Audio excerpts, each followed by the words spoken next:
Brit Awards 2026 or Brit Awards 1996. So if you follow me, you will know that we talk a lot about some of the stuff in the 90s, and our generation is the best. And I'm just going to run through an interesting fact, actually. So it's in Manchester this year. The Brit Awards is moved out of London, long overdue, innit, for the first time ever. They have selected Manchester as the venue and location for Brit Awards 2026. So well done to the organisers for sorting that out. It's long overdue. I was reviewing my double CD this week, and I actually thought first it was 20 years ago that the Brit Awards 1990. That's how bad my maths is. I thought it was 20 years old. It was pointed out to me that it's actually 30 years old, so that was quite distressing, and obviously makes us all feel really old, doesn't it, that 1996 was 30 years ago. That is quite unbelievable. My maths is terrible, but yeah, it is 30 years ago. I had to double check it then, because I still don't quite believe that 30 years has gone by so quickly. Anyway, it's outside of London, and of the 40 bands and groups that are on this CD, including many who performed on the night, 95% of them are not from London anyway. They're from all parts of the UK. Oasis, Manchester, Pulp, Sheffield, Supergrass and Radiohead are on here. Oxford, Tricky, Bristol, Massive Attack, Bristol. Who else have we got here? Garbage, Scotland. That's the Glasgow contingent, I think. And we've got the likes of, Lightning Seeds, Cast, Scousers from Liverpool. All brilliant stuff. The only two bands on here from London are Blur, and they're from Colchester, so it's not exactly London, and Elastica. And I'm pretty sure they were from Colchester or somewhere like that. Perhaps someone can point out where Justine is from. But most people remember the 1996 awards for Jarvis Cocker pulling a Mooney at Michael Jackson. And you can guarantee that that will not happen this year. Jarvis Cocker is actually up for an award, and it would not surprise me. He's definitely performing, and it would not surprise me if he gets some sort of Lifetime Achievement Award, because Jarvis Cocker is a legend. It is 30 years ago that he pulled that famous Mooney that made massive news all over the world at the time. Hilarious moment to put Michael Jackson in his place. And he actually got arrested for that, believe it or not, back in the day. And then I think charges were dropped pretty quickly. You can't really imagine that happening these days. So I don't think Cocker is going to pull a Mooney at this year's Brit Awards. Nothing would surprise me, but I just can't see it. It's going to be very corporate, very overproduced. It's going to be pitch perfect in tone. It is going to look and sound like a very glamorous Instagram style production. I'm pretty certain of that. Harry Styles is performing, and Harry Styles also was an investor, a business investor in Co-op Live before it launched. So, he's probably going to be the headline act, I guess, seeing as he owns pretty much the venue, which is an interesting fact. So that's what it seems to me to be, a little bit more corporate, a little bit more, perhaps, dare I say, upmarket than it was in 1996. But the biggest change is probably, which is reflected in the change of art and music and culture generally from 30 years ago, is the fact that instead of these localised British scenes, Scotland, Northern Ireland, Ash, they're on there, Wales, Manic Street Preachers are on here, Manchester, Liverpool, Bristol type city scenes.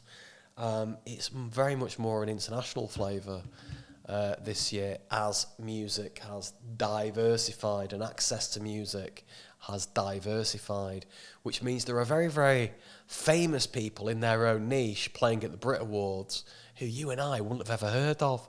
Whereas back in the day, we'd heard of everybody on that list of groups because there was only one or two outlets. You had TFI Friday. There he is. The genius. And you had the NME, basically, Melody Maker perhaps, or Select Magazine, or Vox, or something like that, guiding you on what music you should be listening to. So the scene's obviously completely different now, and there are multi-millionaire, multi-million selling or streaming artists playing at the Brit Awards who 95% of us have never heard of. But we wish them luck, don't we?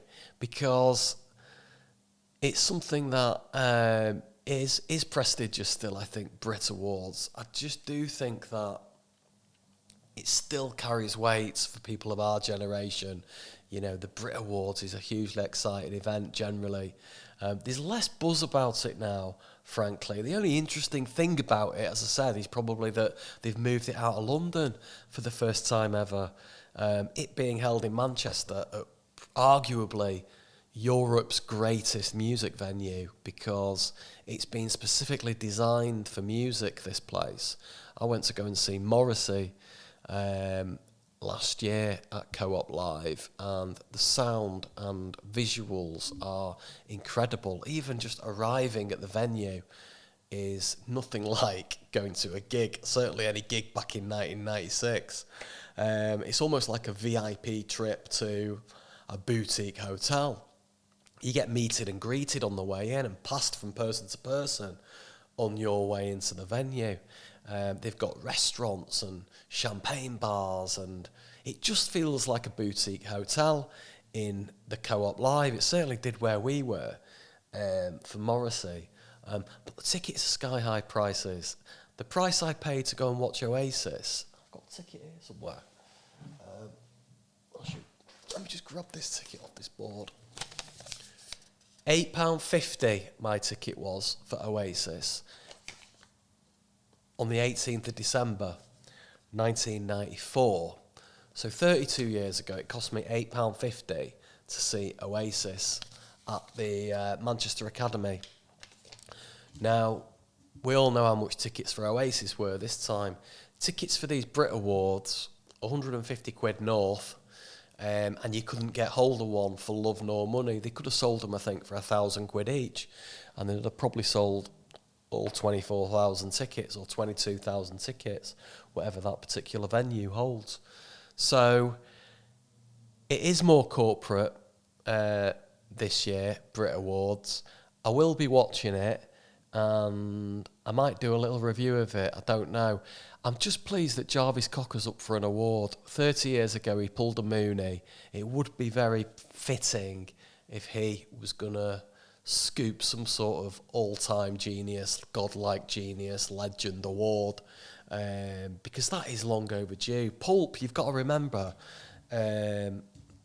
although they were famous in the 90s and Jarvis made himself a household name in 1996 with that stunt on stage at the Brit Awards, he'd actually stepped up to the plate back in the year before, in 1995, when the Stone Roses had to pull out of Glastonbury because John Squire broke his shoulder in a... excuse me, I'm going to sneeze. John Squire broke his shoulder in a mountain bike accident, and the Stone Roses had to pull out of Glastonbury in the summer of 95, which meant there was a slot available to headline, and Pulp stepped up to fill that slot. And that set list went down in history as one of the greatest of all time. So it was an opportune moment for them. But Pulp, you've got to remember, had been going for at least 10 or 12 years before that. They were around in the early 80s, Pulp, in Sheffield. And mid-80s, they were producing records and music. And nobody really ever took any notice. Jarvis Cocker's stage persona, the only person that was similar in style, I guess, was Mark E. Smith from The Fall. That sort of skinny frontman, slightly effeminate, slightly camp. Not that Mark Smith was slightly effeminate and camp, actually, but just the demeanour and mannerisms, Jarvis Cocker, I reckon, was vaguely influenced by Marky Smith and The Fall. And in fact, they've done cover versions of Fall songs in recent years, so I'm sure that was an influence. But anyway, Jarvis Cocker, the point is, he is a British legend. I hope he's going to win something at the Brit Awards. It's long overdue. He definitely deserves it. It's great to see him back on tour, innit, to be honest. I'm looking forward to going to see him this year. And we're certainly going to be watching the Brit Awards, aren't we, with interest. Will it be as good as 1996? That's the question. I'll let you decide. If you like stuff like this, if you like my channel, then it would be great if you did subscribe. I've got less than 100 subscribers at this point, so it would be very kind of you if you made the effort to click on subscribe. I know how annoying that is to do. I very rarely do it myself unless there's somebody talking about something that I'm interested in. And you can see my other videos, the sort of stuff I talk about is probably, if you like this sort of conversation, then you might like my other videos. Hopefully you can come on the journey with me and we can grow it together. Well, thanks for watching. I appreciate it.